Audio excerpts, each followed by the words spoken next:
আসসালামু আলাইকুম, আসাদুল্লাহ বলছি এমবিবিএস ভর্তি। আর এটা হচ্ছে পদ্মা সেতুর জাজিরা প্রান্ত। তো হঠাৎ করে ঢাকা যাওয়া হচ্ছে। এই বাংলাদেশের মেডিকেল অ্যাডমিশনের সেকেন্ড সার্কুলার দিতে যাচ্ছে না। তো কালকে রংপুর থেকে আমার এক আন্টি আর এক মেয়ে ছাত্রী আর হচ্ছে ছাত্রীর মা আসবে। তো ওদেরকে আলহামদুলিল্লাহ বিদেশ এমবিবিএস পড়ানোর জন্য সব কিছু এ টু জেড কাজ করে দিতেছে আলহামদুলিল্লাহ।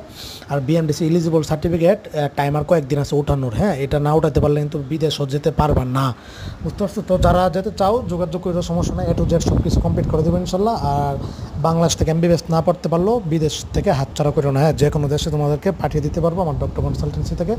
আর ওদেরটা সুন্দর সুষ্ঠুভাবে ইনশাল্লাহ কাজটা শুরু করতেছি, দোয়া করো। তো যারা আসো যোগাযোগ করো, বাংলাদেশ অপেক্ষা থেকে আর লাভ নাই। অলরেডি ক্লাসও শুরু হয়ে গেছে, সার্কুলার দিবে না এমন একটা অবস্থা বুঝে বুঝে ফেলেছি। এটা আর কোনো কাজ হবে না, দিলে কবে দিয়া দিত। ওনারা মানে দেওয়ার কোনো আশ্বাস অথবা কোনো নামগন্ধ নিচ্ছে না, সুতরাং এটা দিবে না মোটামুটি যা বুঝতেছি। আর এলিজিবল সার্টিফিকেটের ডেট কিন্তু 10ই জুলাই পর্যন্ত আছে, আর কয়েকদিন আছে। তো সুতরাং এটা তোমার না উঠাইতে পারলে কিন্তু বিদেশও যেতে পারবা না, বুঝতে পারছো? অনেক কঠিন হয়ে গেছে এমবিবিএস পড়া সব দিক দিয়ে, দেশ ও বিদেশও। তো বিদেশে সবচেয়ে সুবিধা হচ্ছে কিস্তি সুবিধা, কম টাকা, তারপর হচ্ছে তোমার আরও ফেসিলিটি। এমনকি বিদেশের সরকারি টপ ইউনিভার্সিটিতে ওকে যেটাতে পাঠাবো ইনশাল্লাহ, টপ 100 পুরনো ইউনিভার্সিটি মেডিকেলের বিশ্ববিদ্যালয়ে পাঠাবো ইনশাল্লাহ। তো ওর কাজটা শুরু করছি, সবাই দোয়া করো।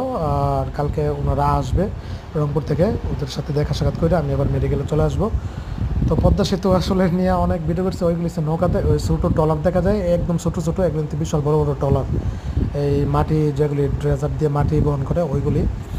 তো এই ছিল, সবাই ভালো থাকো, সুস্থ থাকো, সবার জন্য অনেক অনেক শুভকামনা রইল। আসসালামু আলাইকুম।